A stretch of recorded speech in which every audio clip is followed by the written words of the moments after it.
পাইকারি বাজারে প্রতিদিন বিক্রি হয় কোটি টাকার আলু। সীমান্ত ঘেঁষা ছোট যমুনার দুই পারে কয়েকশো বিঘা আলুর ক্ষেত। প্রতিদিন কাক ডাকা ভোর থেকে আলু তোলায় ব্যস্ত গ্রামের নারী পুরুষ।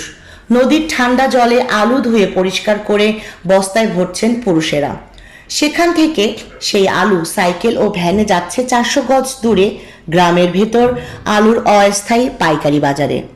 দিনাজপুরের হাকিমপুর উপজেলার সীমান্তবর্তী মাধবপাড়া গ্রামের 3 মাথা মোড়ে প্রতিদিন সকাল থেকে সন্ধ্যা পর্যন্ত বসে অস্থায়ী এই পাইকারি বাজার।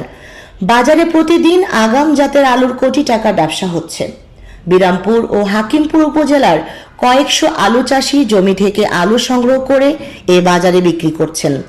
শনিবার দুপুরে অস্থায়ী বাজারে গিয়ে দেখা গেল দুই উপজেলার প্রায় 23টি গ্রামের চাষিরা জমি থেকে টাটকা আলু তুলে অস্থায়ী পাইকারি বাজারে বিক্রি করছেন।